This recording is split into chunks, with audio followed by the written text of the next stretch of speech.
देश में आ गया कोरोना से भी खतरनाक वायरस। दोबारा से लग सकती है देश में लॉकडाउन। जी हाँ, अगर आप सैनिटाइजर और मास्क पूरी तरह से भूल चुके हैं तो उसे एक बार फिर से निकाल लीजिए।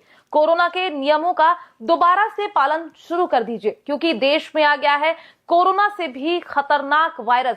कौन सा है वो वायरस, जानिए हमारी इस रिपोर्ट में। साल 2020 में कोरोना वायरस से तो हम सभी दो चार हुए थे। कैसे एक वायरस जिसे हम देख भी नहीं सकते थे, उसने पूरी दुनिया में तबाही मचा दी थी। मेडिकल साइंस की इतनी ज्यादा तरक्की के बाद भी दुनिया मानो कोरोना वायरस के आगे बेबस सी थी, क्योंकि कोरोना वायरस लगातार लोगों की जान लेता जा रहा था। लेकिन डॉक्टर चाहते हुए भी कुछ नहीं कर पा रहे थे, क्योंकि उनके पास इसका कोई इलाज मौजूद नहीं था। लेकिन समय बीता और कोरोना की वैक्सीन बनी और कोरोना का आखिरकार अंत हो गया, जिसके बाद हम सभी ने मानो चैन की सांस ली। लेकिन अगर आपको लगता है कि अब कोरोना का पूरी तरह से अंत हो गया है तो आप गलत हैं, क्योंकि खबरें कुछ इस तरह की आ रही हैं कि दुनिया में फिर से नए वायरस ने दस्तक दे दी है, जिसका नाम है निपा वायरस। फिलहाल इस वायरस के कुछ केस पश्चिम बंगाल में देखने को मिले हैं, जिसके बाद लगातार सरकार सतर्क है। वायरस के मामले मिलने के बाद एयरपोर्ट पर लगातार चेकिंग की जा रही है। जिन भी लोगों के अंदर संक्रमण के लक्षण पाए जा रहे हैं उन्हें क्वारंटीन किया जा रहा है, क्योंकि निपा वायरस की मृत्यु दर 40 से 70% तक है। इसलिए जरूरी है कि इस वायरस को फैलने से रोका जाए, ताकि लोग इसकी चपेट में न आ पाए। खास बात यह है कि इस वायरस के लक्षण भी एकदम कोरोना से मिलते जुलते हैं, जिसमें इंसान को सबसे पहले हल्का बुखार, खांसी और सर दर्द की शिकायत होती है, जिसके बाद व्यक्ति जांच करवाता है, तब जाकर पता चलता है कि असल में ये आम बुखार है या इंसान निपा वायरस की चपेट में आ चुका है। जबकि इस वायरस से बचाव का भी वही तरीका है कि आप लोगों से दूरी बनाकर रखें। जिन जगहों पर भीड़ भाड़ होती है वहां पर जाने से बचें। साथ ही अपने हाथों को लगातार सैनिटाइज करते रहें, जिससे आप संक्रमण से बच सके। हालांकि सरकार का कहना है कि हमारे देश में अभी वो हालात नहीं बने हैं जिससे अफरा तफरी का माहौल बन जाए। लेकिन आपने देखा होगा कि कैसे कोरोना के शुरू में 10 से 20 केस ही देखने को मिले थे, लेकिन इसके बाद कोरोना ने इतनी तेजी से पैर पसारे कि वो पूरे देश में फैल गया। क्या गांव, क्या शहर, हर जगह कोरोना से भय का माहौल बन गया। इसलिए जरूरी है हम सभी लोग सरकार का पूरा सहयोग करें, ताकि इस वायरस को फैलने से रोका जा सके। क्योंकि निपा वायरस एक ऐसा वायरस है जिसकी दुनिया में ना तो कोई दवा है, ना ही डॉक्टरों के पास इसका कोई इलाज है। इसलिए अगर आप और हम मास्क लगाकर घूमते हैं, लोगों से दूरी बनाकर रखते हैं, बाहर की चीजों को कम से कम सेवन करते हैं, तो निपा वायरस से बचे रह सकते हैं। क्योंकि निपा वायरस के लक्षण कुछ इस तरीके के हैं कि इंसान को लगता है ये आम बुखार या खांसी है, लेकिन जब तबीयत ज्यादा खराब हो जाती है तो इंसान सीधा डॉक्टर के पास पहुंचता है और जांच में पता चलता है ये इंसान तो निपा वायरस की चपेट में आ चुका है। अच्छी बात यह है कि हमारे देश में अभी निपा वायरस के गिने चुने मामले ही सामने आए हैं, इसलिए लोगों के ऊपर किसी भी तरह की रोक नहीं है। लोग जहां चाहें आ जा सकते हैं और काम धंधे में किसी भी तरह की पाबंदी नहीं लगाई गई है। इसलिए हम आपसे कहेंगे आप हमारे इस वीडियो को अन्य लोगों के साथ भी शेयर कर दीजिए, ताकि सभी लोग निपा वायरस के प्रति सचेत हो सके, जिससे देश में इस वायरस को फैलने से रोका जा सके। क्योंकि जान है तो जहान है।